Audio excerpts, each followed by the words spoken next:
साथियों, सीमा आज बहुत खुश थी क्योंकि उनके बेटे का जन्मदिन था।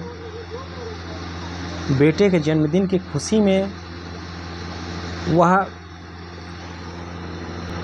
काफ़ी खुश नज़र आ रही थी और बेटे के जन्मदिन के उपलक्ष्य में उन्होंने एक घोषणा करवाई थी। साथियों मित्रों नमस्कार, हमारे YouTube चैनल पे आपका बहुत स्वागत है। साथियों मैं सुनील सिंह आपके लिए नई नई स्टोरी लेके आता हूँ। साथियों सीमा की शादी कई वर्ष पूर्व रावेन के साथ होती है। यह यूपी के सोनभद्र जिले की घटना है। साथियों शादी ठीक ठाक परिवार की रजामंदी से होती है। सारे रीति रिवाज के माध्यम से शादी होती है। मित्रों शादी के कुछ दिन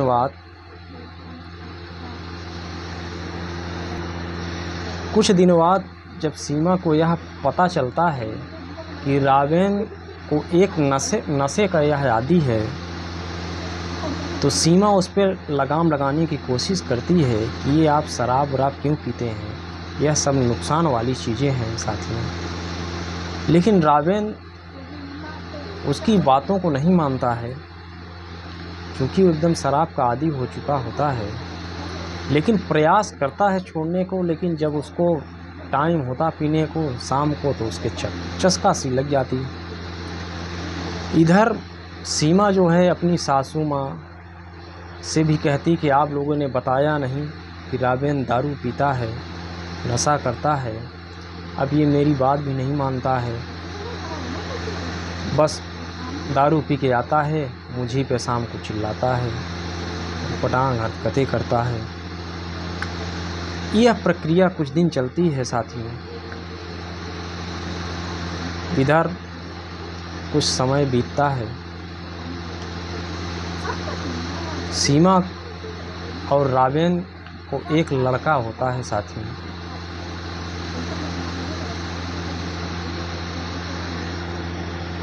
घर में खुशियाँ आती हैं, काफ़ी धूमधाम से बच्चे के आने की खुशी मनाई जाती है।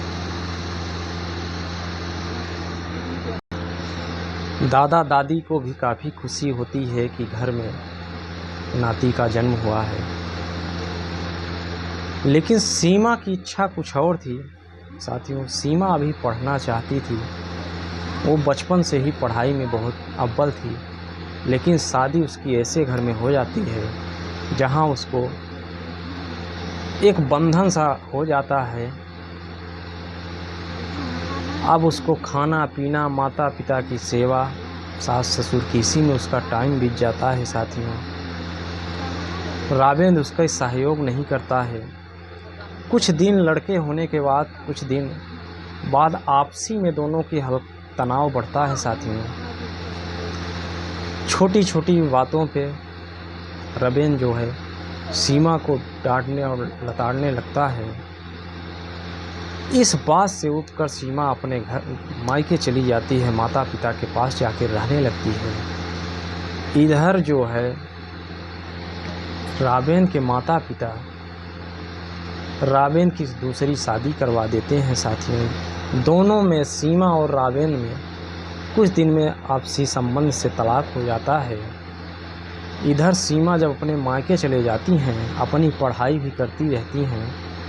पढ़ाई करने के बाद साथियों वह एक पढ़ने में चूँकि बहुत अच्छी थी, तो एक इंटरमीडिएट कॉलेज में वो प्रिंसिपल बन जाती हैं।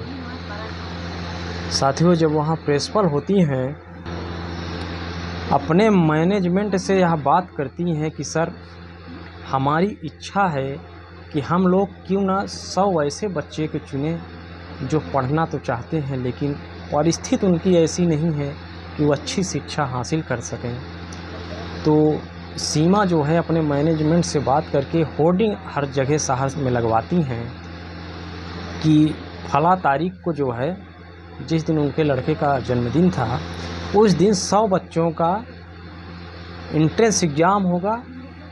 जो लड़के मेरिट में सबसे हाई 100 बच्चे रहेंगे उनका एडमिशन फ्री और पूरी पढ़ाई फ्री होगी। साथियों, होर्डिंग बोर्ड हर जगह शहर में लगाए जाते हैं। जिस दिन उनके लड़के का जन्मदिन था उसी दिन एग्ज़ाम होना था। उसी दिन फार्म लेके वहीं तुरंत एग्ज़ाम देना है। फार्म जमा करो, एग्ज़ाम दीजिए साथ में।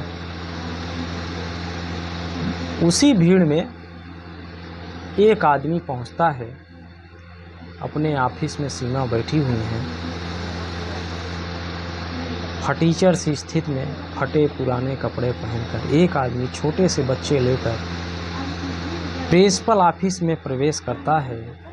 कहता है, मैम, मेरे भी बेटे का एडमिशन कराना है। मेरी परिस्थिति ऐसी नहीं है कि मैं इसको पढ़ा सकूं, लेकिन इसकी पढ़ने की इच्छा है। साथियों, जैसे ही प्रवेश वह अंदर करता है और यह कह रहा होता है, उसकी नज़र जब उठती है तो क्या देखता है कि ये तो मेरी पत्नी है।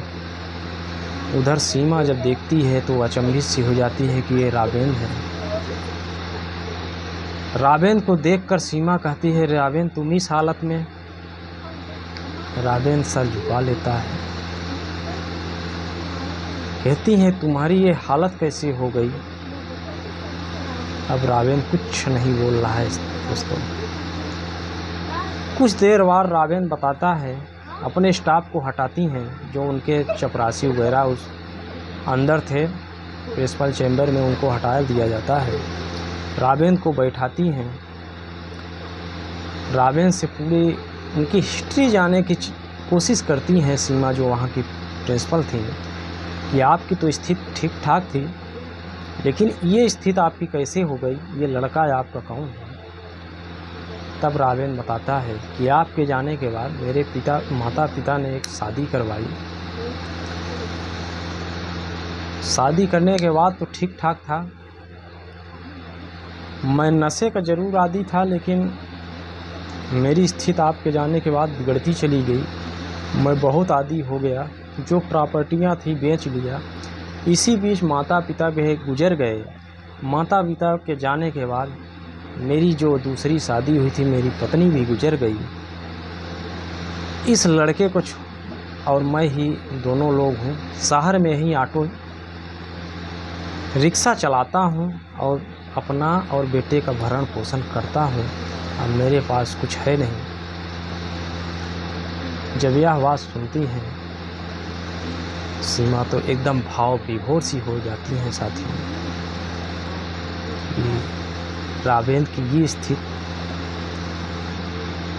उसी भाव विभोर स्थिति में उस छोटे से बच्चे को उठाकर गोद में ले लेती हैं। साथियों, गोद में लेने के बाद उसको लाड़ दुआर और प्यार करती हैं। उधर बड़ा बेटा खड़ा है बगल में। बड़ा बेटा उधर कह रहा है, माँ, आज मेरे दोस्त लोग मार्केट जाते हैं पापा के साथ। आज मेरे भी पापा होते तो मैं भी उनके साथ मार्केट घूमने जाता। साथियों, किस्मत कहें और क्या कहें, माँ कहती है, बेटा, आज से यही तुम्हारे पिता हैं। राबेन बगल में खड़ा हुआ है। अब तुम इन्हीं के साथ जहाँ जाना हो जाना। राबेन भी इधर भावुक सा खड़ा था। बच्चे को गोद में उठा लेता है। सीमा कहती है, यही तुम्हारा बड़ा बेटा है। राबेन उसको लाड़ प्यार करता है। इस भावुक सी स्थिति में पुनः दोनों एक दूसरे से मिलते हैं। साथियों, बड़े बेटे का जन्मोत्सव बड़े ही धूमधाम से मनाया जाता है। सीमा भी राबेन को अपना लेती है। उसकी परिस्थितियां देखती है, किस परिस्थिति में है, और वो जो छोटा सा लड़का था उसको भी सीमा अपना लेती हैं। कहती हैं, वो मेरा बड़ा बेटा है और ये मेरा छोटा बेटा है। साथियों, ये होता है माँ का दिल। और दोनों यह निश्चय करते हैं कि अब हम लोग इन बच्चों को भविष्य बनाने के लिए आज से साथ साथ ज़िंदगी बिताएंगे। जो भी जीवन में स्थितियाँ परिस्थितियाँ आएंगी उसको देखा जाएगा। साथियों, यह एक पारिवारिक कहानी थी। आपको कैसा लगा साथियों? मेरी इस कहानी का उद्देश्य किसी को आघात पहुंचाना नहीं है मित्रों। साथियों, अगर स्टोरी अच्छी लगी हो तो लाइक, सब्सक्राइब और शेयर करिए साथियों।